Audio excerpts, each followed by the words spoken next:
all this mass immigration, both in Europe and in America, is funded by the usual suspects. The billionaires George Soros, he's funding this stuff like crazy. The undermining of religion, the funding of the transgender movement, it's all coming from the same sources, which brings me to BLM. See, what they've done with BLM is that they've hijacked a phrase that virtually no one could disagree with: Black Lives Matter. Okay, well, of course they do.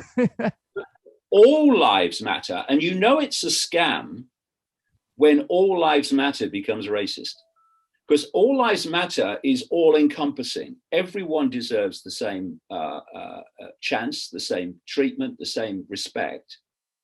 That's all encompassing. That's the ultimate non-racist way of looking at the world. All lives matter.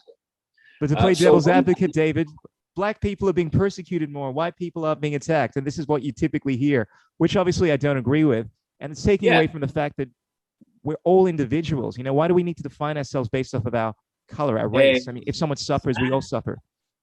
Exactly. But this is the thing, you see.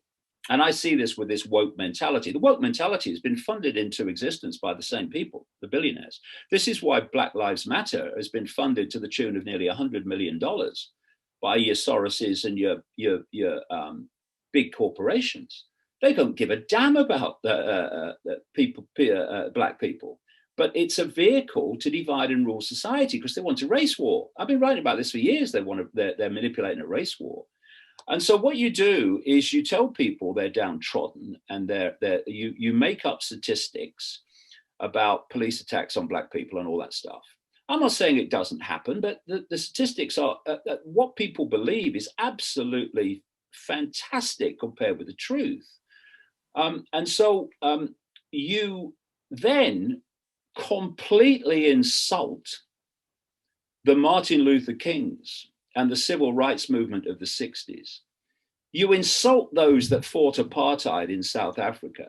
You insult those that fought apartheid, otherwise known as segregation in America, by saying it's worse now than it's ever been. It's actually better now than it's ever been, obviously, in terms of racial equality. Because in the United States, I'm saying, and in Britain, because over the years, this grotesque extreme of apartheid and segregation has waned and waned and waned. But now they're telling us it's worse than ever. But obviously it's not. But they're telling us that because that's what they want people to believe. Because then what do they call them? Whitey. It's whitey. That's the problem. So you're having kids in American schools, be happening in Britain as well, who are being told that basically their whiteness is a disease. Systemic racism. That's what you always hear, right? Yeah. Now, that's racism. You don't stop racism by reversing it.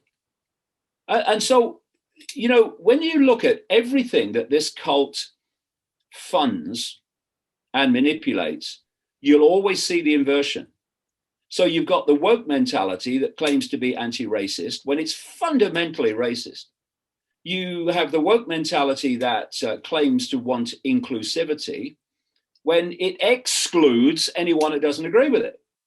It's a form of mental illness, and I'm not saying that for effect. That's actually what it is, and I feel sorry for the young people who have succumbed to it. Not all of them have, mind, but a lot have, because the generations, the younger generations of today, are the most perceptually targeted generations in human history because of all the technology involved, so they have been manipulated to believe absolute untruths by being told them every day.